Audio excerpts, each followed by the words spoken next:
तो नमस्ते बंधु, मेरा नाम है सुदीप और स्वागत है मेरे चैनल रेसलिंग पैरेट पे। अब एज वर्सेस सेथ रॉलिंस का मैच अब कंफर्म मान सकते हो क्राउन ज्वेल के अंदर, और हो सकता है कि WWE आने वाले कुछ हफ्तों के अंदर इसको ऑफिशियल भी कर दे। बट रिसेंटली एज ने AEW के दो सुपरस्टार से मांगी है हेल्प कि वो रॉलिंस को ठिकाने लगाने में उनकी मदद करे। कौन है वो, क्या सब सीन बना, उसके बारे में हम इस वीडियो में बात करने वाले हैं। साथ ही साथ हम बात करेंगे एक सुपरस्टार के बारे में जो कि एक्चुअली मानते हैं PWI के उस टॉप 10 रेसलर्स के लिस्ट में कि केनी ओमेगा है नंबर 1 एंड रोमन रेंस है नंबर 2। कौन है वो, उसके बारे में हम इस वीडियो में बात करने वाले हैं। साथ ही साथ हम बात करेंगे ड्राफ्ट के राउंड 5 के बारे में जो कि हमें टॉकिंग स्मैक के एपिसोड में देखने को मिला। तो अगर आप इन सारी बातों के बारे में जानना चाहते हैं इस वीडियो को बिना स्किप किए लास्ट तक जरूर देखना। साथ ही साथ चैनल को सब्सक्राइब करके नोटिफिकेशन बेल को भी ऑन कर दीजिए। तो फिर चलिए शुरू करते हैं इस वीडियो में। तो वीडियो की हम शुरुआत करते हैं कल हुई स्मैकडाउन की रेटिंग्स के साथ। और कल का जो स्मैकडाउन के एपिसोड था वो कोई नॉर्मल एपिसोड नहीं था, उसके अंदर WWE का ड्राफ्ट भी अनाउंस था। और देख के ऐसा लग रहा है कि WWE को ये वाले अनाउंसमेंट से और ये वाले शो से कुछ फायदा तो हुआ है, क्योंकि लास्ट वीक जो स्मैकडाउन की व्यूअरशिप थी वो थी 2.09 मिलियन व्यूअर्स, और कल की स्मैकडाउन की बात करें तो उसको मिली है 2.12 मिलियन व्यूअर्स। और हम जानते हैं कि स्मैकडाउन को हमेशा लगभग 2 मिलियन के आसपास की व्यूअरशिप मिलती है। WWE को प्रॉब्लम है रॉ के साथ, और हम एक्सपेक्ट करते हैं कि ड्राफ्ट के बाद रॉ की हालत थोड़ी सी सुधर जाएगी। हम बात कर लेते हैं हमारे अगले स्टोरी के बारे में। आपको पता है कैसे स्मैकडाउन खत्म होने के बाद हमें टॉकिंग स्मैक के एपिसोड देखने को मिलता है, और WWE ने कल के टॉकिंग स्मैक में ड्राफ्ट को लेकर कुछ अनाउंसमेंट की है, और WWE ने कुछ सुपरस्टार्स के नाम अनाउंस कर दिए हैं कि कौन कौन ड्राफ्ट हुआ है राउंड 5 के अंदर रॉ एंड स्मैकडाउन में। तो ये लिस्ट आपके सामने आप देख सकते हो, ये वो सुपरस्टार की लिस्ट है जो कि अभी रॉ में दिखाई देंगे हम लोग को। अब इनमें से ज्यादातर तो रॉ में ही थे, लेकिन कुछ लोग जो स्मैकडाउन से रॉ में ड्राफ्ट हुए हैं उनमें से अल्फा एकेडमी है जिसके अंदर ओस्टिस एंड चैट गेबल हमें देखने को मिलते हैं, और साथ साथ अपोलो क्रूज एंड कमांडर अजीज भी है उसके अंदर में, और हमें जेलिना वेगा भी स्मैकडाउन से रॉ में आती हुई दिखेंगी। और एक इंटरेस्टिंग चीज है कि WWE जो रेट्रिब्यूशन की टीम थी टी बार एंड मेस की, उसमें से सिर्फ टी बार को उन्होंने रॉ में रखा है। और अगर हम अभी स्मैकडाउन की लिस्ट को देखें तो रेट्रिब्यूशन के मेस रॉ से स्मैकडाउन में आ चुके हैं, और रेट्रिब्यूशन टीम अभी खत्म है, और मंसूर एंड मुस्तफा अली की जो टीम हमें रॉ में देखने को मिल रही थी वो दोनों आ चुके हैं स्मैकडाउन के अंदर। अब रेट्रिब्यूशन की बात करें तो टीम तो कभी अच्छे से बनी ही नहीं थी। अब दो लोग जो बचे हुए थे वो क्योंकि अब अलग हो चुके हैं, तो ऐसा लग रहा है कि WWE अब इन दोनों को सिंगल्स पुश देने के चक्कर में है। तो फिर देखते हैं इनके साथ क्या होता है। और अगर आप सोचे हो कि हमें ये लिस्ट टीवी के ऊपर क्यों नहीं देखने को मिली, तो ऐसा है कि WWE के अंदर बहुत सारे सुपरस्टार्स है। WWE टीवी के ऊपर पूरे ड्राफ्ट की लिस्ट को नहीं दिखा सकती, और ये सब जो नाम है ना वो थोड़े से मिड कार्ड लेवल्स के नाम है। तो WWE ने यही सही समझा कि जो बड़े नाम है उनको टीवी में दिखाए, और जो थोड़े मिड कार्ड लेवल के हैं उनको टॉकिंग स्मैक में दिखा दे। आज की हमारी नेक्स्ट अपडेट जुड़ी हुई है the rated R superstar Edge के बारे में। तो रिसेंटली एज ने हेल्प मांगी थी दो AEW के सुपरस्टार्स की, और नहीं ये कहीं बाहर हेल्प लेने की बात नहीं कर रहे हैं हम। कल के स्मैकडाउन के अंदर एज ने कुछ ऐसा किया था जो कि फैंस के पकड़ में आ चुका है कि एज ने AEW के सुपरस्टार से बात करी है। तो सीन क्या हुआ, जब सेथ रॉलिंस ने एज के घर में धाबा बोल दिया था, आपको याद होगा ना कि एज तुरंत ही बैकस्टेज भागे थे और वहां जाकर उन्होंने किसी को कॉल किया था, और वो उनको बता रहे थे कि कैसे वो सेथ रॉलिंस को देख ले वहां पे जाके। तो अगर आपने सही से सुना होगा तो एज ने बात किया था डेविड एंड डैनियल के साथ। अब आप सोच रहे होंगे ये डेविड एंड डैनियल कौन है AEW के अंदर। तो डेविड एंड डैनियल असली नाम है AEW के FTR टीम की, जिनको आप रिवाइवल के नाम से जानते थे WWE के अंदर। और उनको कॉल करने का रीजन ये था कि वो दोनों जो है एज के बहुत क्लोज फ्रेंड्स हैं, और वो एज के घर के आसपास ही कहीं रहते हैं, और बंधु दोस्ती इसे कहते हैं। उन्होंने तुरंत ही ट्विटर पे ये ट्वीट कर दिया जो कि आप देख सकते हो। उन्होंने जो है एज को ये आश्वासन दिला दिया कि हाँ भाई हम देख लेंगे रॉलिंस को, तुम जरा टेंशन मत लो। वैसे अगर आप सोच रहे हो कि क्या रॉलिंस ने सचमुच एज के घर पे हमला कर दिया था, और ये दोनों जो एज के दोस्त हैं वो क्या सचमुच रॉलिंस को ठिकाना लगाने के लिए एज के घर पहुंच गए थे, तो बंधु मैं आपको बता दूं ऐसा कुछ भी नहीं हुआ था, क्योंकि ये सारी चीजें स्टोरी लाइन के अंदर ही थी। लेकिन नोट करने वाली बात यह है कि एज ने WWE ने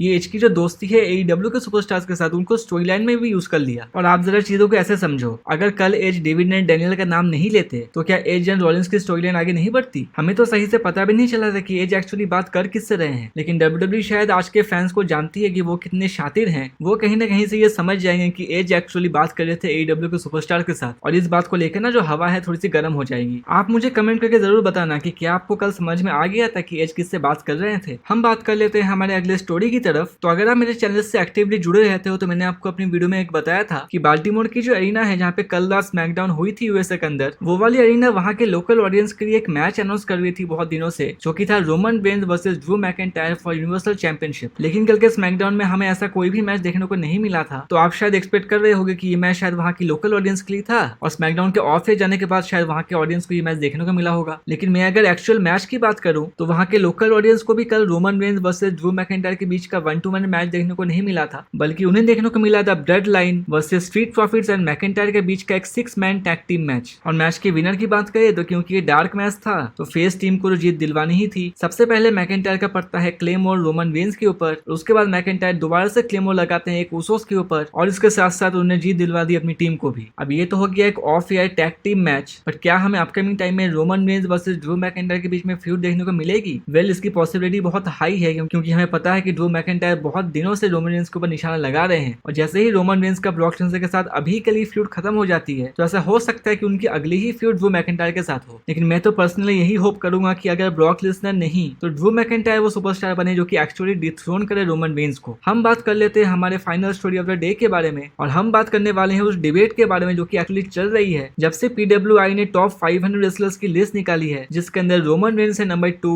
एंड केनी ओमेगा है नंबर 1 पे। तो इस डिबेट को लेके WWE और WWE के बाहर बहुत सारे लोगों ने अपनी व्यूज दे दिए हैं, लेकिन इस पर डिबेट पे फाइनली बात करते हैं AEW के करंट सुपरस्टार एंड WWE के फॉर्मर सुपरस्टार क्रिस जेरिको। और क्रिस जेरिको का ये कहना था कि कैसे केनी ओमेगा की जो मैचेस की क्वालिटी है वो हमेशा ही अच्छी रहती है और उसके अगेंस्ट में रोमन रेंज की एक अच्छी मैच की जो काउंट है वो काफी हद तक कम है केनी ओमेगा से। मतलब इसको अगर मैं इजी वर्ड्स में समझाऊं तो आप ऐसे समझ सकते हो कि केनी ओमेगा ने शायद 100 मैचेस अच्छे दिए होंगे और उसके अगेंस्ट में रोमन रेंज ने शायद 50 मैचेस अच्छे दिए होंगे। और इसका रीजन भी क्रिस जेरिको बताते हैं कि कैसे रोमन रेंज शुरू से ही WWE के साथ थे और केनी ओमेगा इंपैक्ट या फिर जापान में रेसल करके आए हुए हैं। साथ में क्रिस जेरिको इस बात को भी एक्नॉलेज करते हैं कि हाँ, हो सकता है कि रोमन रेंज जो है कैरेक्टर डेवलपमेंट में केनी ओमेगा से आगे हो, लेकिन हम अगर ओवरऑल रैंकिंग की बात करें तो वो लिस्ट बिल्कुल सही है जहाँ पे रोमन रेंज है नंबर 2 एंड केनी ओमेगा है नंबर 1। अब ये तो बहुत ऑब्वियस है, Chris Jericho and Kenny Omega एक ही कंपनी के साथ जुड़े हुए हैं, वो ऐसा थोड़ी कहने वाले कि नहीं वो लिस्ट गलत है, रोमन रेंज नंबर 1 है, केनी ओमेगा नंबर 2 है। वो अगर ऐसा कहते तो कुछ और ही बवाल हो जाता सोशल मीडिया के ऊपर। आप मुझे कमेंट करके जरूर बताना कि आपको क्या लगता है कि क्या केनी ओमेगा नंबर 1 सही है या फिर रोमन रेंज को होना चाहिए था। तो आज की ये वीडियो यहीं तक की थी। अगर आपको ये पसंद आई हो तो इसको लाइक या शेयर करना ना भूले। इसके साथ साथ चैनल को सब्सक्राइब करके नोटिफिकेशन बेल को भी ऑन कर दीजिए ताकि आपको रेसलिंग से जुड़ी हर न्यूज, अपडेट्स और इवेंट्स की जानकारी इस चैनल पे मिलती रहे। तो ठीक है बंधु, मिलते हैं आपसे अगले वीडियो में।